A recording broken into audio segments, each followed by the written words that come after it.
นะมัตถุรัตนตยัสสะขอความนอบน้อมของข้าพเจ้าจงมีแด่พระรัตนตรัยอภิวันทนาน้อมพระจอมไตรอันล้ำค่าพระพุทธาผู้โลกตั้งเป็นองค์แก้วหน่วยปฐมอภิวาทกราบก้มพระธรรมทรงผ่องใสเลิศวิไลงามงดดังสุรีแยงพื้นผู้เป็นพื้นนาบุญล้นพระสังโฆองค์เอกวันธนานกไปขมาก้มกราบกันขอการคณะสงฆ์กล่าวสิ่งละอันพันละน้อยทัทะมโนปิโยโหติสตังธัมมังอนุกกัมมังสันโตนังสัทธาปัชชันติสัญญตาพรหมจารโยเตตัสสะธัมมังเทเสนติสัพพทุกขาปนุทานังยังโสธัมมังอิทัญญายะปรินิพพาตนาสาว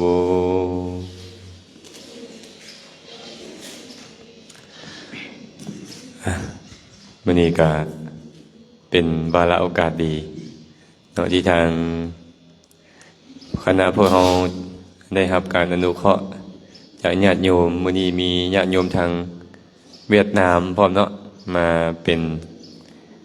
เจ้าภาพอาหารร่วมเป็นภิกษุณีทางเวียดนามก็จะได้กล่าวธรรมกถาจักเล็กน้อยแปลAsí la fe. Aló. Aló. เ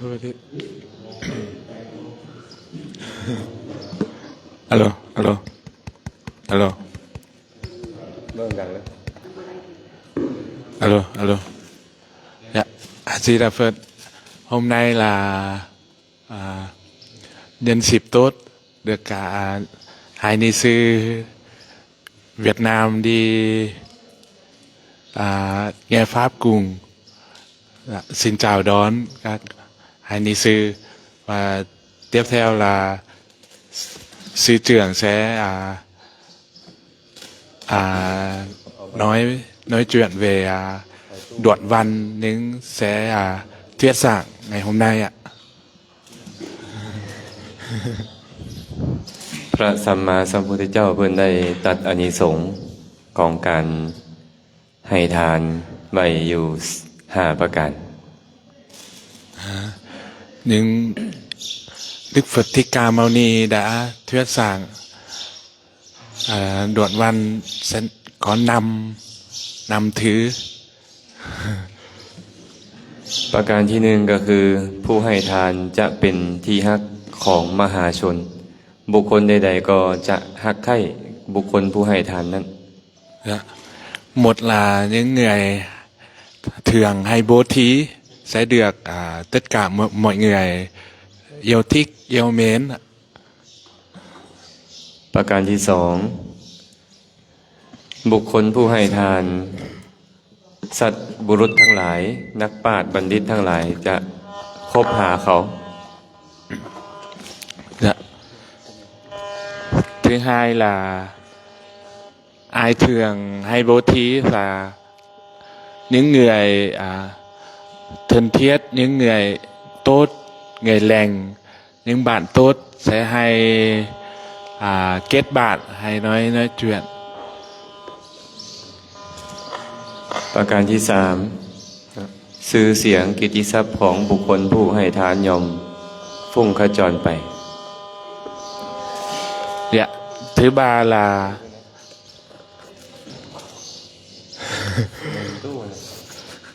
là những ai thường hay bố thí sẽ có bản thân mình sẽ kiểu nổi tiếng những điều mình làm tốt đúng không? Dạ. ประการที่4ก็คือเขาจะไปสู่สมาคมใดๆไปสู่กลุ่มคนใดๆก็ตามบ่ว่าจะเป็นกลุ่มคนของมหาราชากลุ่มคนของพวกพราหมณ์พวกกหบดีเศรษฐีทั้งหลายหรือสมณพราหมณ์เขาจะบ่เก้อเขินมีจิตใจองอาจกล้าหาญบ่เก้อบ่เขินเข้าไป Dạ. Thứ tư là người đó sẽ có kiểu là sẽ có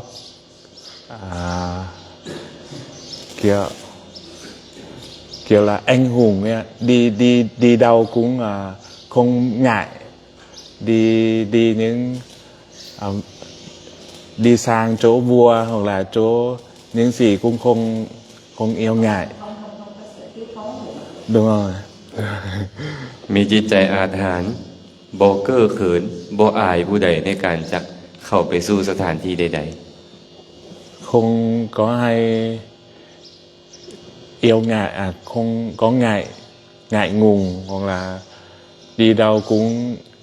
kiểu tự tin những gì mình đã làm. ๆส่วนประการสุดท้ายพระพุทธเจ้าบอกว่าบุคคลผู้ให้ทานหลังจากแตกกายทำลายแล้วก็จะเข้าถึงสุคติโลกสวรรค์ Còn điều cuối cùng là những người nào thường hay bố thí sẽ cuối cùng là sau khi lâm chung, sau khi chết đi sẽ thường sinh ra trời. Dạ, đúng rồi, thiên trời. นี่เป็นอานิสงส์5ประการที่บุคคลผู้ให้ทานต้องได้ประสบ4อย่างแรกจะได้ในปัจจุบันส่วนอย่างสุดท้ายจะได้หลังจากตายไป Dạ, đây là những lợi, những của những người hay thường bố thí. Còn 4 điều đầu tiên là sẽ có thể sanh ra của những đời này. Còn còn điều thứ 5 là sau khi chết đi sẽ mới được nhận của báo ạ. ฉะนั้นผู้ให้ทานแน่นอนก็ต้องได้ประสบทั้ง5ประการนี้แต่ว่าสิ่งที่สำคัญกว่าหันก็คือข้อที่สัตว์บุรุษทั้งหลายเข้าไปคบหาเขา Dạ. Đây là những của những người thường hay bố thí sẽ được lợi ích. Đúng rồi. Còn quan trọng hơn nữa là những người bạn tốt sẽ thường đi giúp họ, đi cùng với họ. พระสัมมาสัมพุทธเจ้าเพิ่นเลยตรัสว่าทัทธมาโนปิโยโหติสตังธัมมังอนุกกมังสันโตนังสทาภชันติสัญญตาพรหมจารโยเตตัสสะธัมมังเทเสนติสัพพทุกขาปนูทนังยังโสธัมมังอิทัญญายะปรินิพพาตนาสโวเอาตัวแปลกันเลยนะผู้ให้ทานย่อมเป็นที่ฮักของมหาชน Rồi. Con sẽ dịch những đoạn văn đoạn cái gì đoạn mình lại ผู้ให้ทานย่อมเป็นที่ฮักของมหาชน những người thường hay bố thí sẽ thường được người yêu mến ạ และเขาชื่อว่ากำลังดำเนินตามข้อประพฤติของนักปราชญ์บัณฑิตทั้งหลายพร้อม và họ là thường làm những điều người tốt thường làm เพราะว่าพระโพธิสัตว์ก็ตามพระพุทธเจ้าในอดีตก่อนจะมาเป็นพระพุทธเจ้าทุกพระองค์ก็ต้องดำเนินมาตามทางนี้คือการให้ทาน và những Phật Bồ Tát hoặc là Đức Phật cũng thường đi con đường này trước khi sẽ được thành Phật. และนักปราชญ์บัณฑิตทั้งหลายบ่ว่าจะเป็นพระพุทธเจ้าพระอรหันต์ทั้งหลาย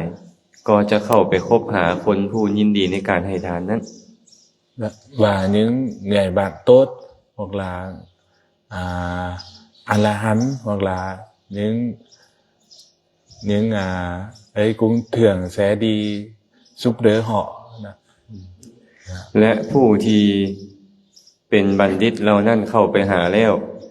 ก็จะแสดงธรรมอันงามในเบื้องต้นท่ามกลางที่สุดให้เขาฟังอันเป็นเครื่องบำบัดทุกข์ให้แก่เขา và những các sư hoặc là người tốt cũng thường sẽ đi đi giảng pháp cho họ nghe, đi giúp đỡ họ, cứu họ. แต่เมื่อเขาได้ฟังธรรมแล้วจิตใจของเขาก็จะสะอาดบริสุทธิ์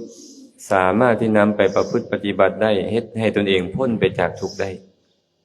Và sau khi họ được nghe Phật pháp hoặc là được hiểu về Phật pháp cũng sẽ có lợi ích cho họ, giúp đỡ họ phát triển và làm theo. เพราะว่าสิ่งที่สำคัญที่สุดของคนเฮาทั้งหมดผู้ที่ให้ทานก็ตามผู้รับทานก็ตาม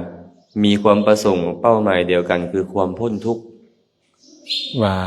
lợi ích quan trọng nhất là những người thường hay bố thí hoặc là cũng người thường nhận bố thí cũng có lợi ích cuối cùng là hiểu mong niết bàn ấy, cầu niết bàn. ฉะนั้นสิ่งที่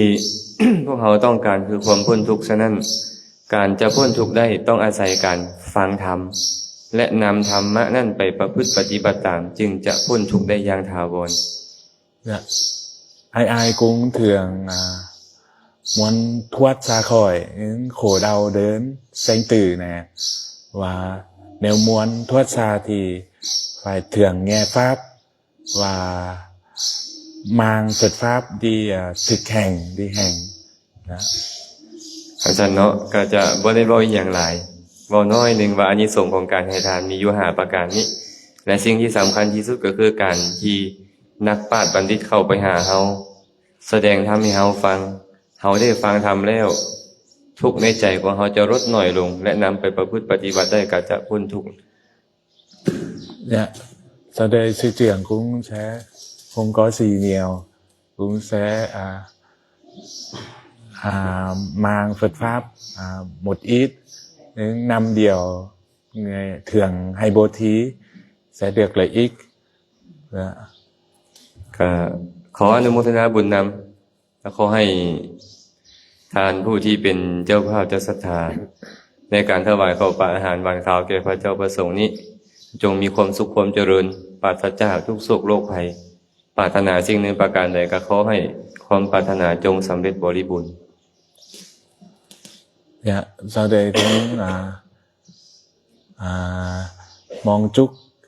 tất cả các đệ tử luôn luôn có nhiều sức khỏe và xin tri ân công đức với tất cả những đệ tử đã chuẩn bị thức ăn đồ uống để cúng dường các sư ạ. นิพพานะปัจจโยโหตุสาธุสาธุสาธุ สาธุ We listen Dhamma from you because I think you practice the Buddha teachings when the Buddha time after they see the food and the Buddha did the Dhamma for the donor. Today very lucky I listen Dhamma from you and very happy to source all Bangkok come to here for the seafood from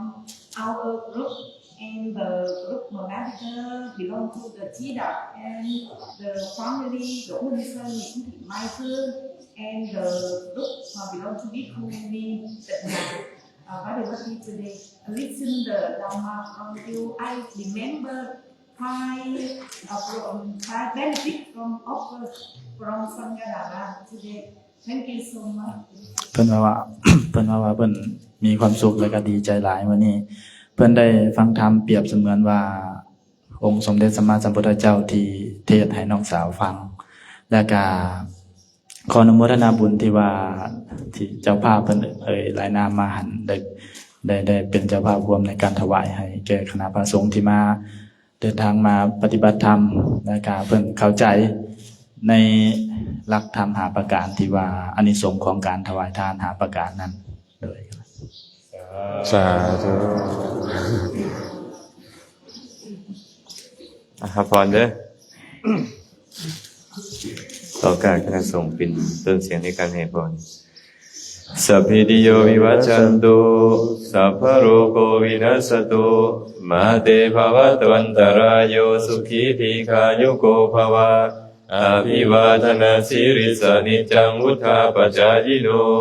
จัตตารโอธรรมาวัฏันติอายุวันโนสุขังพลังภวตุสัพพมังคลังรักขันตุสัพพเทวตาสัพพพุทธานุภาเวนะสัพพธัมมานุภาเวนะสัพพสังฆานุภาเวนะสัทธาโสธิภาวันตุเตสาธุ